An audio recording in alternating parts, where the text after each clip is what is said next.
Welcome to this Petauri Evidence webinar. At Petauri Evidence, we deliver market access and HUR support throughout the product lifecycle to bring new treatments to patients across global markets. Follow us on LinkedIn for more great content from our team. We hope you enjoy the discussion. Welcome everyone to our third live Q&A session in this NHS Whispers webinar series. In this series, we've been following the evolving structure of the NHS, which is now obviously shaped by the new 10-year plan, and exploring your questions around what these changes really mean, what's happening on the ground, and what you need to consider in the coming weeks and months in terms of your market access strategies.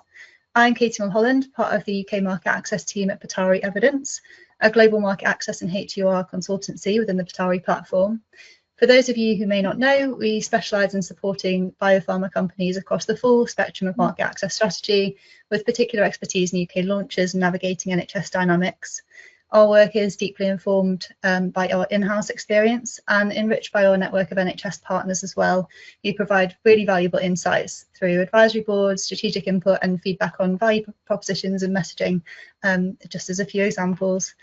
We're delighted to welcome our guests for today's session. And we're really looking forward to a lively and insightful discussion again, and hopefully you'll all find it helpful. Firstly, we have Sarah Everest Ford. So Sarah is currently working as a programme director in a health and care partnership, leading a number of transformation programmes, including neighbourhood health and integration. And her background is varied, from starting as a children's nurse over 25 years ago to the last 10 years, where Sarah's worked in a number of senior roles in commissioning, business development and strategy. So welcome, Sarah. Next we have Paddy McGee. So Paddy joined the NHS through the NHS graduate scheme and has been in various operational and commissioning roles since. Most recently he's been head of strategy and planning in the NHS Greater Manchester ICB, and he's currently the deputy programme director for LSE Pathology. So welcome, Paddy. And then finally, we have our own Phil Richardson, who I'll be posing questions to as well today. So Phil was the former Dorset ICS system lead, and he's got loads of experience in the changing NHS landscape, having led the formation of one of the first ICSs. We've had a really fantastic turnout so far for this series, and we've had a lot of listeners submitting questions to our previous Q&A sessions. And thank you so much to those of you who've submitted questions for today's session as well. Just to remind you, there is a question box for you to submit any further questions to throughout the session. So please just check that you can see this and do use it. We'll try and come to any other questions that you may have submitted at the end. If we don't get to your questions during the session, we'll follow up via email after, just to make sure that you do have an answer. So I think that brings us to our questions. So to start, we've had quite a few questions that have come in around the ongoing structural changes. The first question, Sarah, I'm going to come to you first. And the first question is, are the ICB and NHS England redundancies really going to happen? And what is driving this decision? Thanks, Katie. Great first question. I think it all comes down to who is going to pay. I know there's lots of conversations taking place at the moment between NHSE and central government. I know locally the ICB that I work with, I've got some real financial challenges and don't have the money to pay for the redundancies in year. I know other ICBs are looking at splitting the redundancy costs across more than 1 year. So I think there's some real conversations happening about the actual money side. But I think more importantly for me, it's that human perspective. We're talking about people's lives. A lot of my colleagues from the ICB, they went through a restructure last year. I think they lost about 25 to 30% of the workforce through that. And again, it's now looking at another 50% and then 50% of that going out into providers. I just think it's a lot for people to be dealing with. And it's really interesting that I think there's a real lack of interest in the media. I think because it's generally seen as managers and not so much frontline staff. And I think it's just really tough for people. People might be left with a job, they might not be, it might be a different role to the one they want to do. Thinking about kind of strategic commissioner, a lot of my colleagues have spent the last sort of 5-10 years working in a much more integrated way and collaborative way with providers, and what the strategic commissioner role will look like going forward, I think is a bit unknown.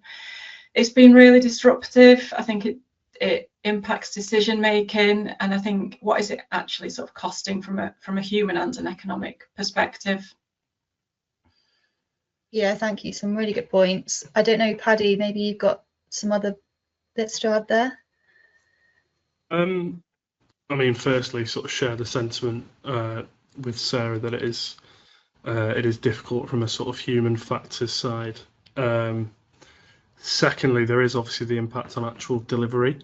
ICBs were brought about sort of 2 or 3 years ago now, and the commissioning function is not where it needs to be. So we do need to draw this sort of restructure to a close at some point. Obviously, Sarah referenced that there's no confirmation of where the funding will come from at the moment. Sir Jim has recently said that NHSE never promised central funding for that.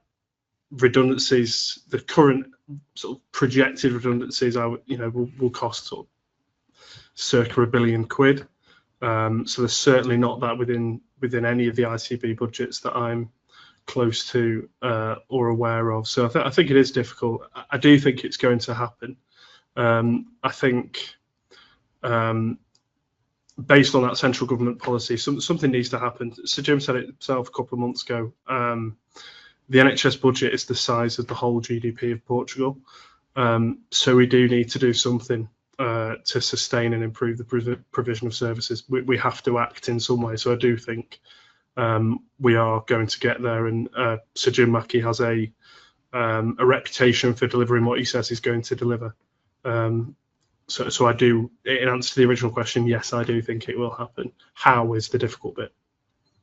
Yeah, no, thank you. And in terms of NHS England and what might replace it and over what time period, do you have any thoughts? I'll come back to you again, Paddy. Do you have any thoughts on that? Has there been any updates?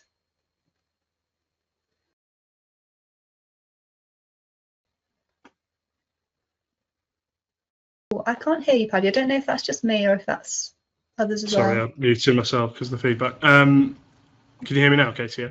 Yeah. Yeah, okay, thanks. I think West Streeting announced a time period of roughly 2 years, both for the NHSE absorption into the Department for Health and also to the changes to ICSs and the changes to region. I think that 2-year period will obviously depend on the previous question around the redundancies and the restructure. It will sort of depend on that. I think in terms of how that new sort of centralised body will look, it will be a reabsorption of many of NHSE's functions into Department for Health, a reduction of the duplication of policy teams in both NHSE and Department for Health, an NHSE that's focused strongly on standards and major programmes of change, a much stricter performance assurance regime, which you'll have seen through the recent league tables issued by the Department for Health.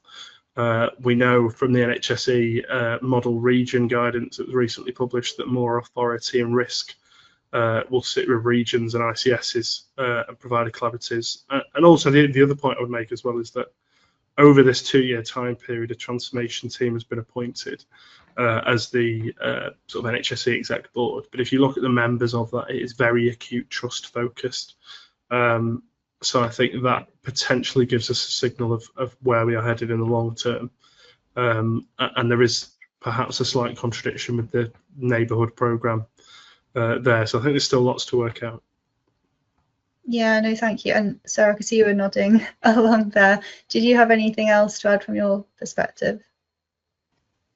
Not really. I mean, there's been the recent new model region blueprint, which I think will guide some of this. I guess it's then how there's so much change happening at the moment in so many different places. It's how some of that is navigated and the timescales are not necessarily aligning or being pushed back. And I think it's then how that sort of all works with the new direction of travel with neighbourhoods and what's done at place and what's done at ICB and what's done at region and what's done nationally. I think there's still a lot of unknowns in terms of how that's actually going to work in practice. And just I think thinking holistically, obviously, we've said that change is needed, but do you think ultimately this is a real change for the better, that will bring cost efficiencies and not just a reshuffle of chairs, I suppose? Phil, maybe I'll come to you first. Thanks, Katie. Hello, everyone. I think that's a great question. If you step back from all of this, there is the why is this happening? And there's definitely cost pressures. We've talked about cost pressures already. But there was also a sense of disconnection between what was happening at a policy level nationally in the Department of Health and how that was executed through NHS England, who then had to execute it through regions and then through ICBs and then through trusts and then down into communities. So there's multi-layers of interpretation happening. And the action taken initially by Jim McGee and Penny Dash coming in, which was, we need to thin this out a bit so we can see things, and we need to manage costs, and we need to have a tighter connection to what's happening on the front line. So that was triggered, and as Sarah's talked about already, there was already a cost-cutting exercise for that, because ICBs bloated really quickly following the CCG changes. So there was a couple of key events that happened, and then the change of governments came in, and I think they were struggling to grip what the NHS was doing and how it was managing its spend of money, because there was a constant flow of NHS representation back into the Treasury saying we need more money, but no real discernible change seen for that. So it was almost a patching up exercise, it felt. So I think the government's taken control, and if you have a look at how it's doing that, it's bringing everything into the DHSC, which is then managed centrally. It's proposing to change regions to become DHSC organisations, which brings that tighter in. So it's a bringing into the centre. And before that's happened, that's happened a number of times in the NHS, but it's brought it into the centre of the NHS. But now the NHS itself has been brought into the centre. So there's a real collapsing of the hierarchy almost between the top and the bottom. So I think there's more to it than cost saving. There's much more about line of visibility through. And as part of that, there's definitely going to be a cost piece. But I think there's also a big drive to say, well, are we spending the right money in the right way, in the right places? And I think that ties in to the 10-year plan, which we would probably be talking about later. So it feels like it's a good idea, but as in all these things, is there really a clear plan in the way that people who want to execute can execute against it? And the answer is clearly no. We've already touched on different organisations will be moving at different speeds with different priorities. So there is that element. And then there's a constant overlaying of new models of care and new structures. And everybody really likes to go to unpicking what the new structure is, as opposed to actually what is the right thing to do, and can we not just get on and do that? And of course, in the meantime, while all of the if we just use the chairs thing you mentioned, all the chairs have been moving around, and I don't think it is a case of the chairs being moving around. But while all that activity is happening, the flow in the front doors continuing to grow, it's continuing to build, and the longer people wait for things, the worse they get. So not only is the flow continuing, but the stacking up of the flow is causing the overall acuity to rise. So the longer we wait, the worse it gets, really. And I think that's why certainly Penny Dash, when she came in, wanted it all to be done by October. And then there's just the practicality of how you move all these massive things around in a tight time frame. Yeah, thank you, Phil. I don't know, Sarah or Paddy, just from your perspectives, if you have anything else to add, or if you agree that this is actually a good change that's happening. It's just a matter of how and when. Yeah, I mean, I don't disagree with anything that Phil said, and I do think that the NHS does need to change. I think, you mentioned about rising acuity and I think rising costs and expectations from the public. But I think the bit for me is the after any period of change in the NHS, and I think I've done over 25 years now and have no idea how many different restructures or reorganisation there's been in that time, but it's never given the period of time to stabilise. And with that, you know, anybody that works in sort of change management, you have to have an embedding and stabilisation period. And it feels like a new government comes in, or there's some change in minister and it's reorganised, and you kind of start the cycle again. And I think that makes it really difficult for the people working within the NHS as well. And I think that's probably, you know, one of the reasons why people get frustrated and leave. And I think the fact that we have a government NHS plan rather than a kind of a cross-party or a single NHS plan that is for 10 years and stays for 10 years, we'll continually have this change and the change that can't be sustained. And I think it's how we get past some of that. So I absolutely do think change does need to happen. We can't stand still, but it has to be the right change for both patients and the workforce, and it has to be given that chance to embed. Yeah, no, thank you. Very good points. And just one other, I guess, structural question. Do you know if we've identified any of the initial integrated health organisation foundation trusts and how their effectiveness will be measured? Sarah, I'll ask you that question. Yeah, I think it's a work in progress. I think I'm starting to see some areas being identified, but I think for me, again, it's what does it actually mean for patients as a result? You know, Phil's just talked about different changes, and there just seems to be a lot happening at once. A lot of different terminology, or the same terminology being used as different things. Where I work, we're part of one of the wave ones for the National Neighbourhood Health Implementation Programme, and the different acronyms and names that are coming out as part of the neighbourhood health agenda, kind of like single neighbourhood provider, multi-neighbourhood provider, how does that fit with kind of like the IHO structure? I mean, we love a 3-letter acronym in the NHS, don't we? It seems to be, if it's not 3 letters, it can't be an acronym. But I think it's, again, coming back to the NHS, how the NHS needs to change, and not change for change sake. Can't speak. And the structural side versus people working differently, I think, is all the stuff we need to work through. But one thing I do believe, I think fundamentally, if we don't sort out the funding flows, then it doesn't matter what organisations we have. You know, we want more care out in the community, but if it's sat within the IHO or the acute, how do we do some of that? And I think that's going to be a real challenge moving forward. And I think we kind of need to establish some of that to help the new models work, and not just focus on organisational form, because it's, you know, fundamentally about people. Yeah, no, thank you. And Paddy, I'll come to you. Just in terms of national policy, how can national policy interact and inform the current NHS restructure?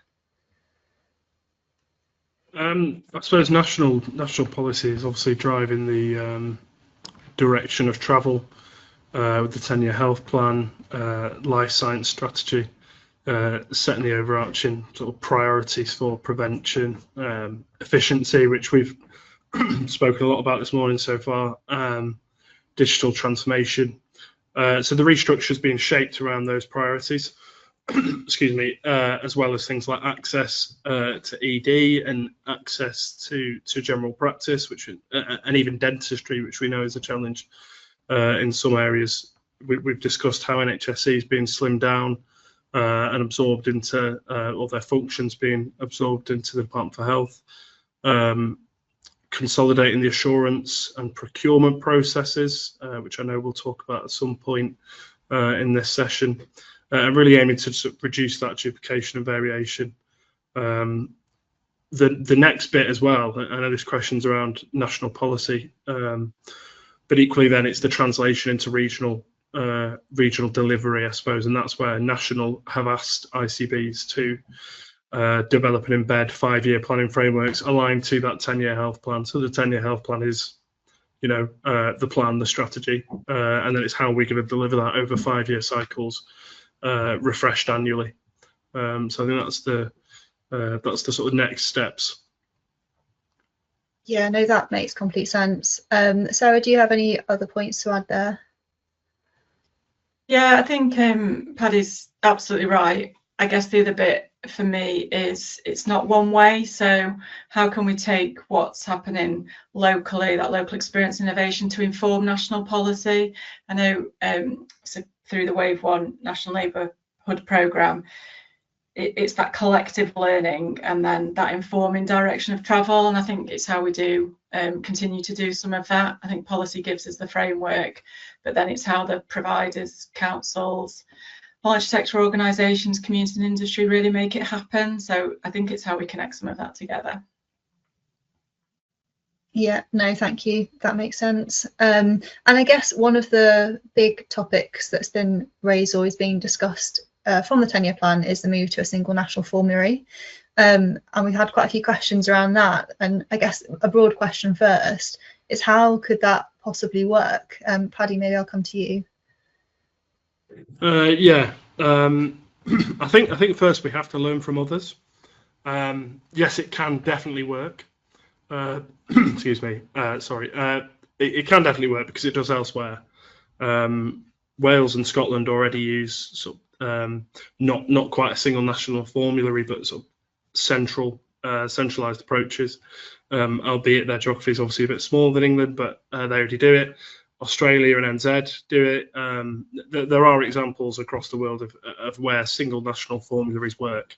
So I don't think it's something that we should disregard, based on their fairly positive experience, showed national consistency around equity and purchasing power for the centre.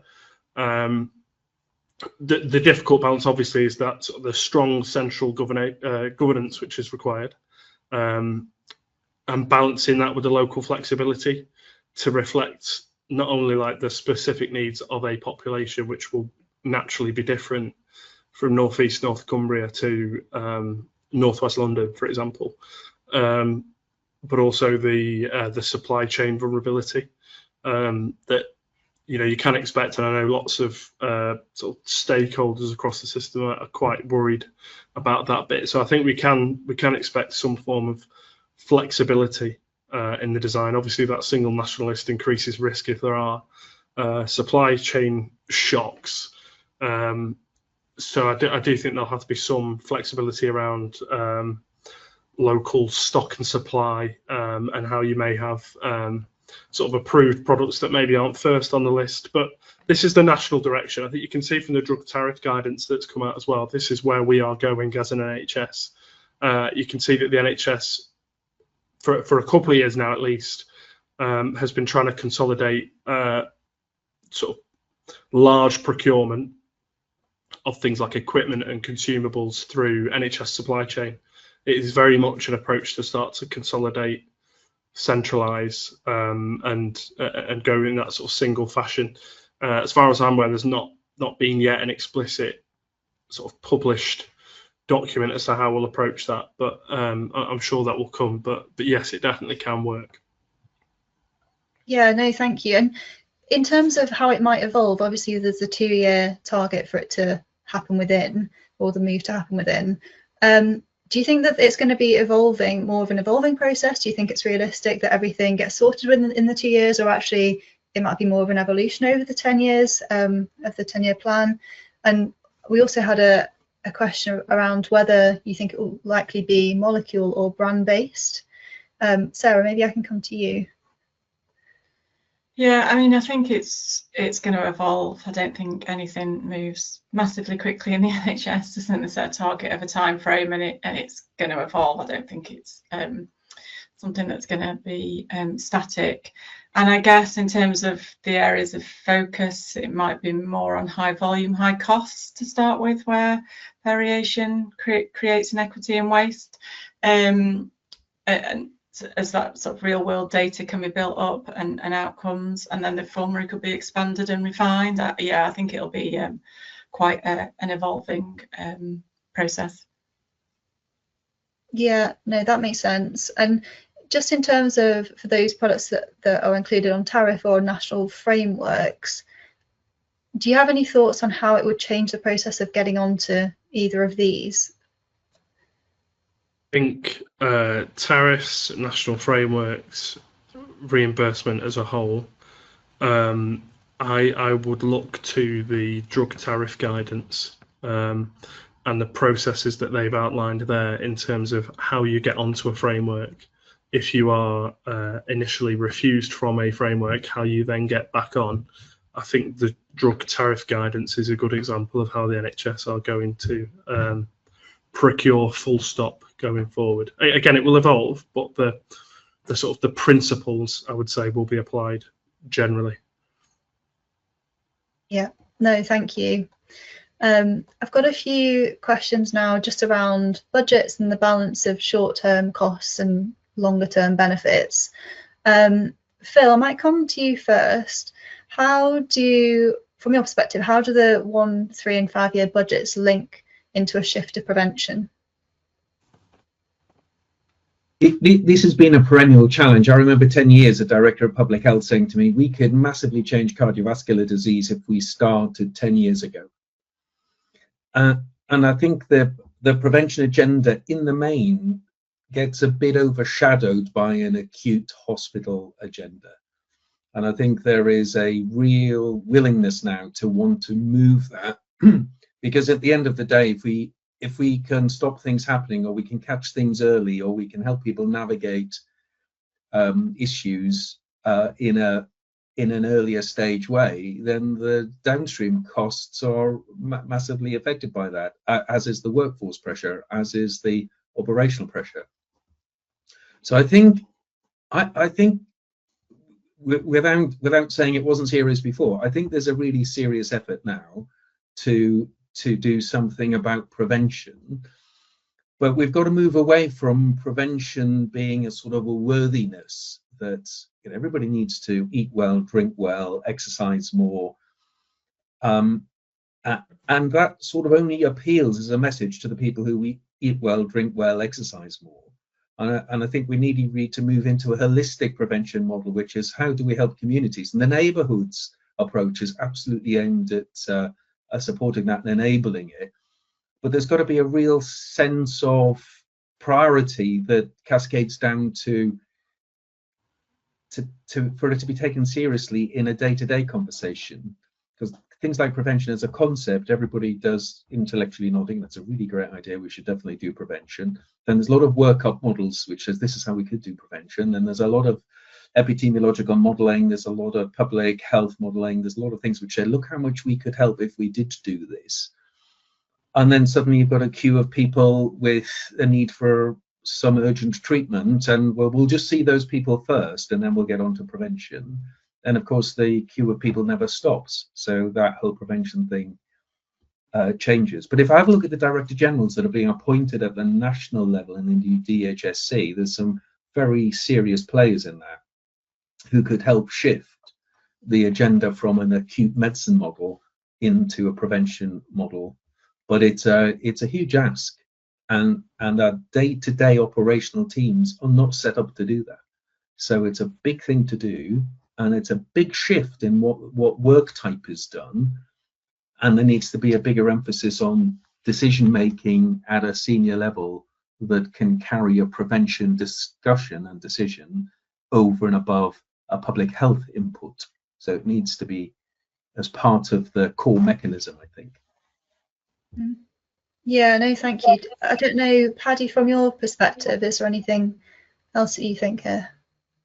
I think Phil's covered it in the main. I think the time length of budgets is part of it.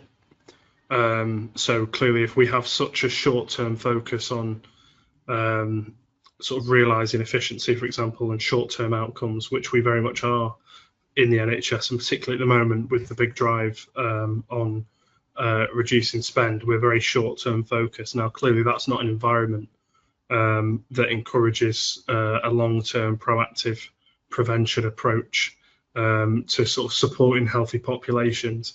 The main crux of the issue is less so that, though. That's again a key part of it, but is what Phil was referring to in terms of where the money goes, and it's essentially unrealistic to ask acute trusts ops people to focus primarily on prevention, because if I'm to do that and I'm senior manager on call tonight, there'll be 120 people in the ED, 7-hour waiting list as a minimum. So it's how am I supposed to transact prevention when I've got a lot of reaction to do? Yeah, and I suppose, do you have any thoughts, Sarah, maybe on what potential solutions could be to overcoming the barrier of the short-term challenges and costs versus long-term benefits? Well, that's a very big question. I think it's a really important challenge to discuss. I think, as Paddy was just alluding to, the NHS is often forced into those short-term decisions because of immediate pressures. And we do know the real value of investing longer term around health and prevention. I don't think it's one thing. I think Paddy started to touch on it, I think, around the funding and where the funding goes.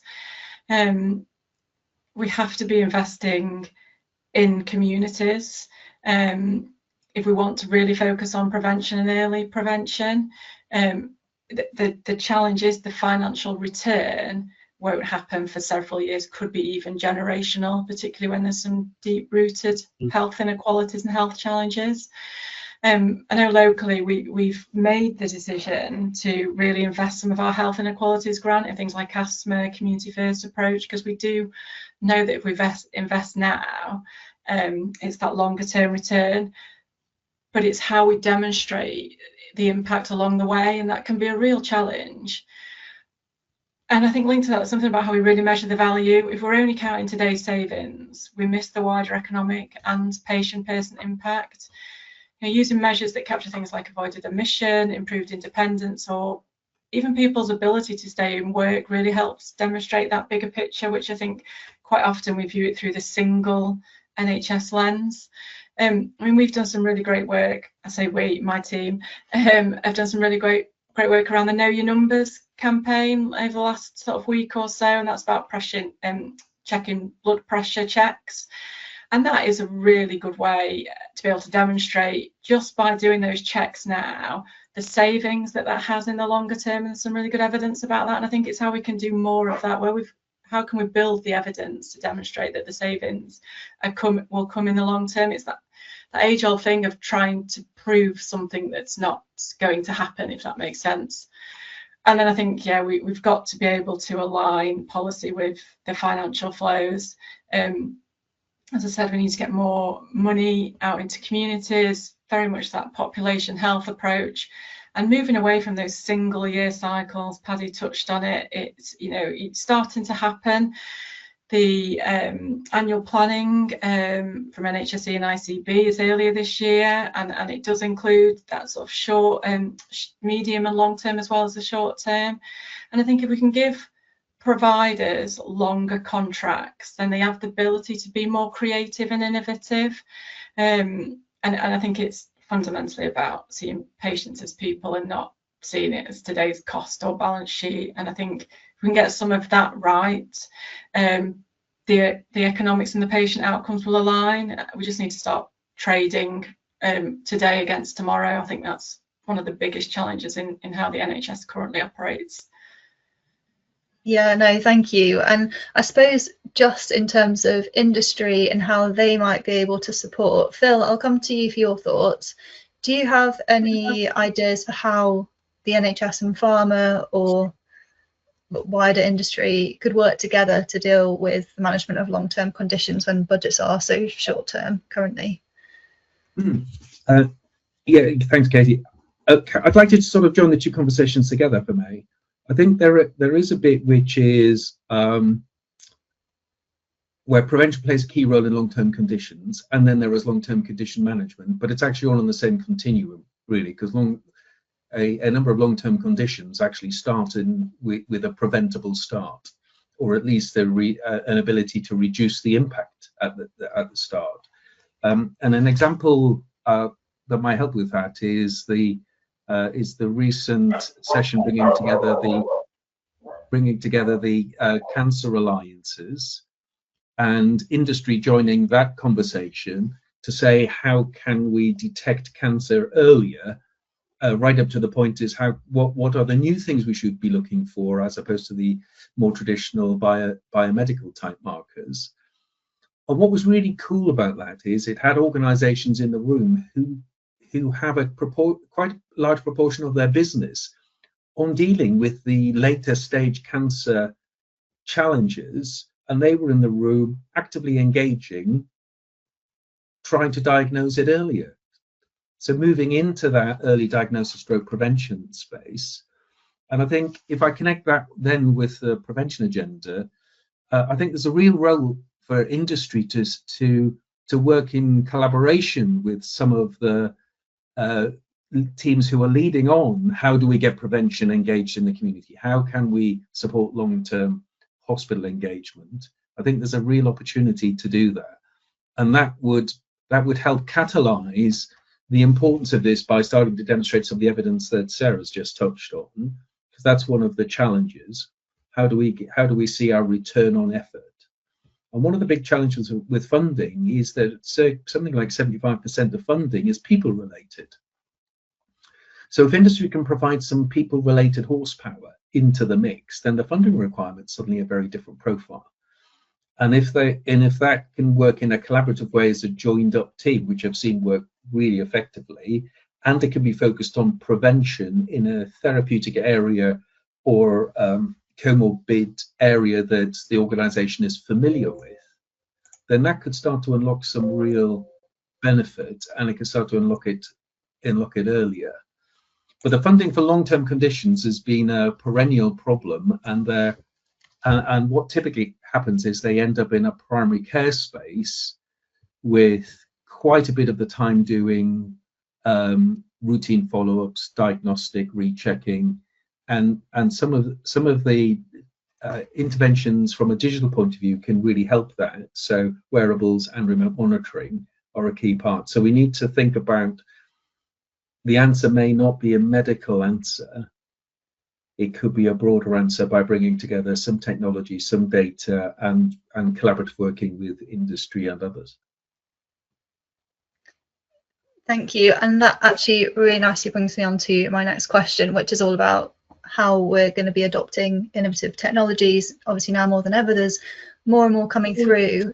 And one of the key targets within the 10-year plan has been around introducing efficiencies through automation and AI as well. Just the first question, just around budgets, efficiencies that need to be made. Obviously, ICBs are needing to cut costs, and it's just a question around how the 2% efficiency mandate will likely affect the adoption of new innovative technologies.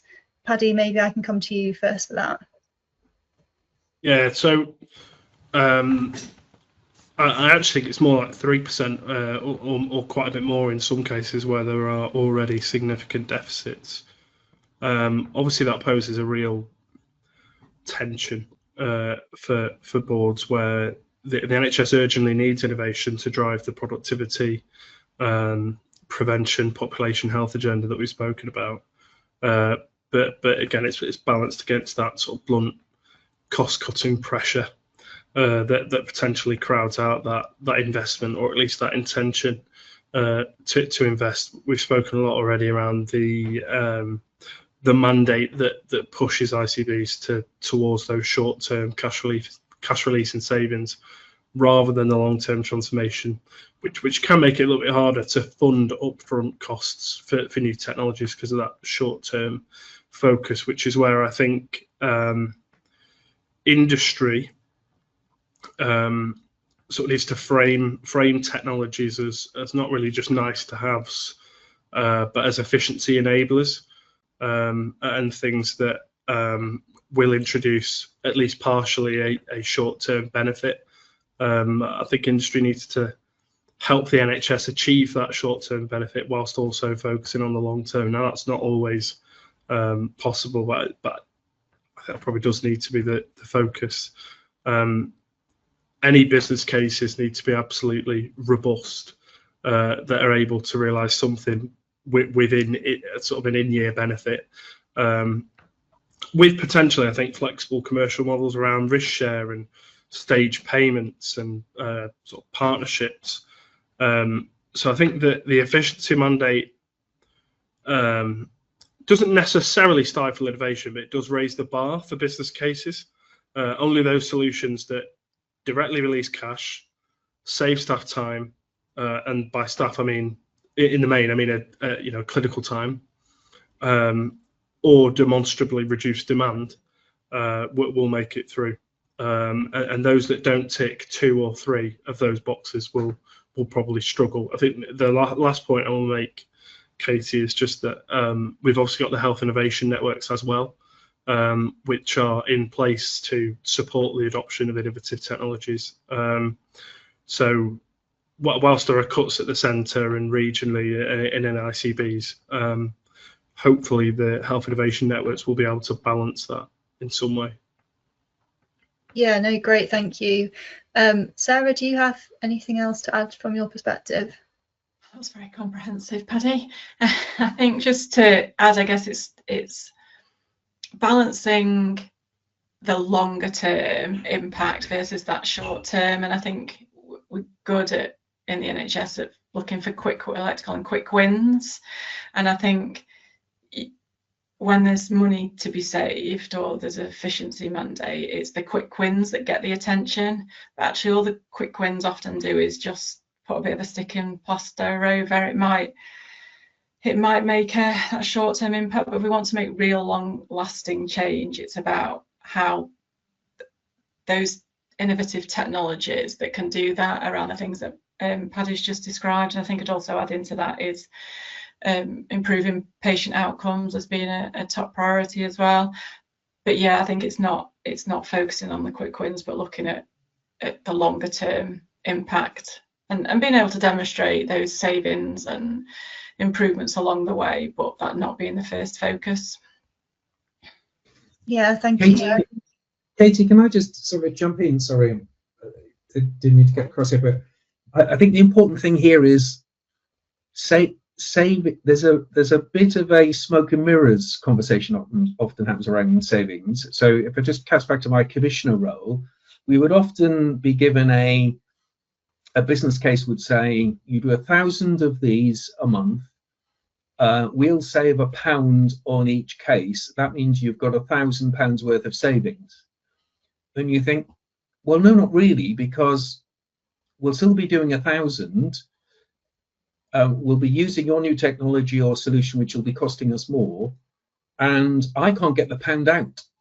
I can't find a way of getting the pound out to give it to somebody else. So I think there needs to be a bit of an acid test on savings. It is, what is actually cashable?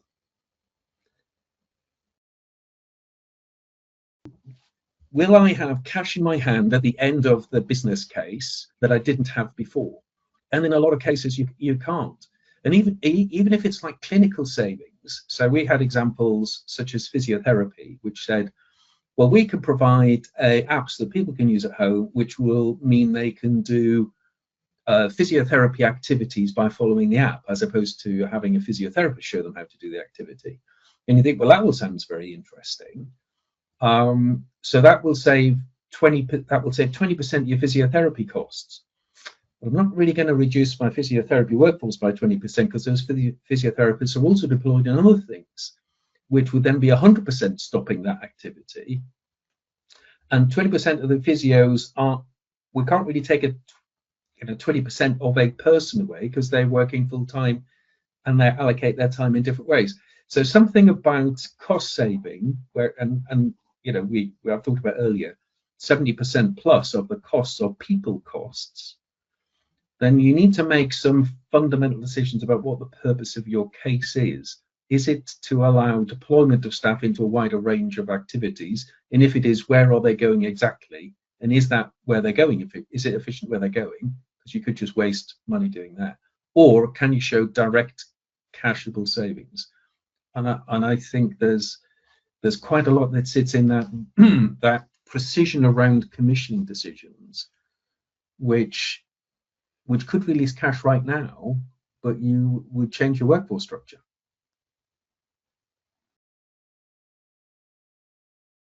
Yeah, some great points, Phil. Thank you. I've just got another question around actually implementing some of these innovations. How will the NHS ensure that AI and clinical informatics are safely integrated into everyday practice without adding to the digital burden? Sarah, maybe I can come to you. Yeah, thanks, Katie. I mean, I think this is really, really important. I love tech, especially AI. It makes my job easier, makes me more time efficient, but I'm not necessarily certain that the whole workforce feel the same. I think we've got a bit of a skills gap challenge. I think we've got some people who embrace technology and want to use it more, and then we've also got people who aren't that interested. And I think if we also then play into the mix around sort of health inequalities, I heard the other day, I think it was 10 million people in the country don't have the skills to be able to use new technologies, and 3 million, I think it's about 3 million that don't have access to the data or the digital tools. So I think exclusion is a real challenge. There's a big push through the 10-year plan from analog to digital, and using the NHS app, which I think is great, and we need to use that more, and it needs to be built so it has more capability. But we need to be really mindful that there's a real risk around inequalities, and what we don't inadvertently want to do is make that inequality gap wider, both digital exclusion for our communities but also for our workforce.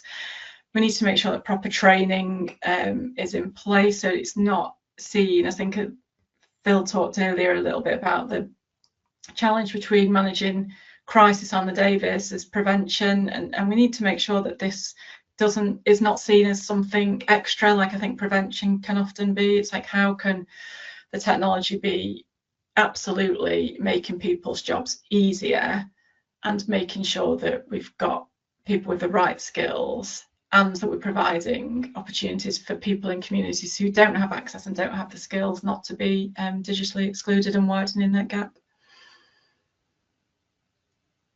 Yeah, thank you. And I don't know if you've got any thoughts on how industry might be able to support and show their ability to actually support the changes that are going on.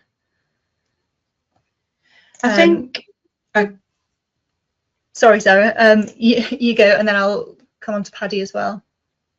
Yeah, I think for me this is where industry can provide support, whether that's in kind or whether that's resource around digital initiatives.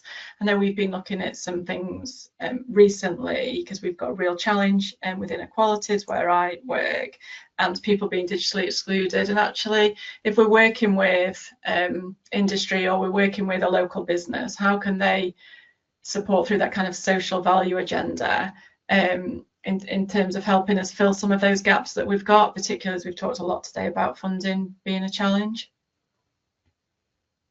Thank you. Paddy, do you have any other thoughts?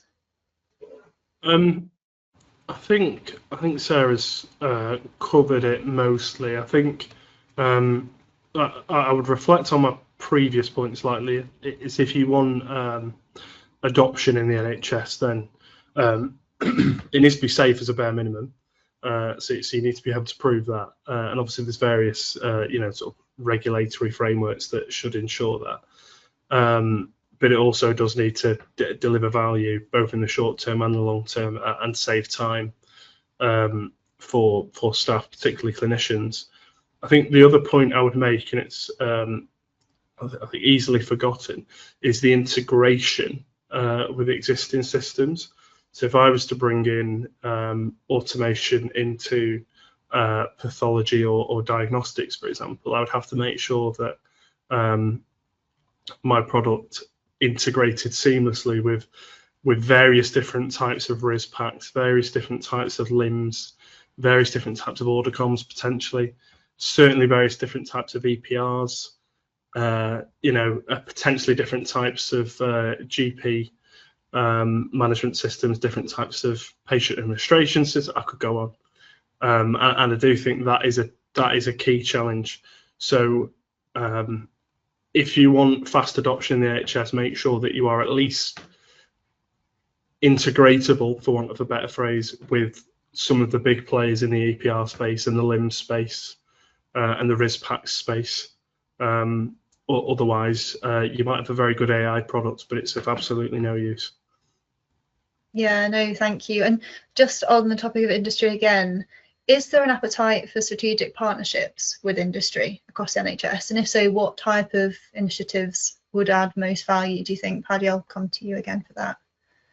Yeah, so I think the appetite is sort of selective, I would say. NHS leaders at the moment are under extreme financial pressures, extreme workforce pressures that does vary by system and by provider. So partnership has to mean help solving system problems, not just commercial engagement or a long-term partnership that delivers value financially for the supplier. There obviously needs to be benefit in kind there.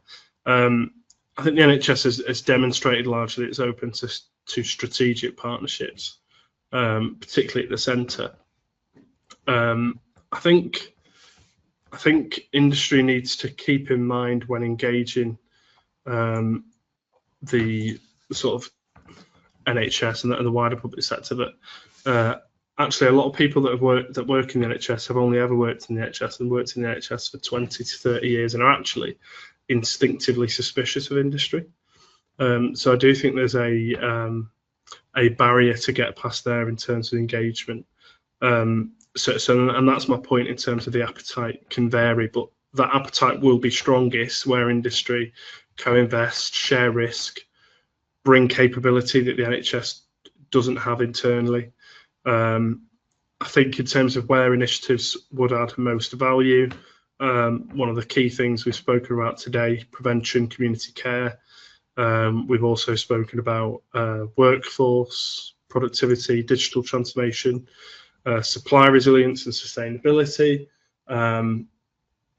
So I think there's various things there. The other final point I'll make is that, and I think most colleagues know this, but pathway focused things, models of care focused solutions that Phil was referring to right at the start, not just single independent products to be added to a formulary or a framework for reimbursement, things that actually solve pathway problems from the GP to the hospital and back out. Thank you. That's a great answer with lots of good points there. I've got a final question, but to wrap up. But before that, we have had a couple of questions come in. The first one, they're both around a bit more of a commissioning focus. The first one is with the devolution of specialised commissioning for many areas to ICBs. What are your thoughts on this being held here? And do you think that ICBs have a plan for the management of this increased load? Don't know if anyone feels they can start off. I think, so I don't work in an ICB at the moment. Obviously, I know lots of people that do. And I was around when some of this was being spoken about. I think it depends, which I know is not a very good answer necessarily, but it would depend on the different ICBs. So some of them I know are very prepared, and those that are very prepared have already had it devolved or will have it devolved sooner than those that are less prepared. Obviously, there is still the risk, and I do feel like I'm banging on about it, but there is still that risk of reducing funding, but then devolving more powers. And I do think that's a difficult balance to strike. But a lot of ICBs have brought it within their exec team and appointed, specialised commissioning people. The problem is, I think, capacity is one thing, capability is the other. SpecCom is something that's pretty much always been done nationally. So then to add it into systems they may not have the capability to do it. In some cases, some of the talent has followed, but there's 42 ICBs at the moment. Soon there will be less, but it's whether that talent can be spread across all those different footprints, I suppose, is the challenge. Great, Can I just jump in on that too? Yeah. As Paddy said, there's been an evolution which has been coming for a while, and there've been some early adopters, and some who are really quite reluctant for the reasons Paddy said. Is it's a very specialist skill. It takes a huge amount of effort to do in what is seen as a diluted way across a number of settings. The other challenge is practical in that it'll work quite well with an ICB who delivers the tertiary services that specialised commissioning is commissioning. Where it's more challenging is where those services are delivered in another ICB, because that adds another whole layer of complexity about how you manage the flow of commissioning. Because in real terms, specialised works by being close to the providers who provide those type of services as much as it is just about the commissioning bit. So it's that connectivity and the flows of patients. So I think that's key. But I also think it's just a point of view. I think it's possible that there'll be a review of that, and some of them will be recentralized. So I think there will be a period of time given which says, is this working or is it not? And what is a better way of doing it? Because having what could be at the sort of ICB cluster level, 26 people leading on a particular portfolio or specialized commissioning might not be as efficient as a smaller group looking at a bigger scale. And specialised have had this challenge all the time, because in the main, their flow of specialised type work, just the geography of that doesn't line up particularly well with the ICB geographies. So I could see that being re-looked at again, but I think it'll be a while, but it's possible.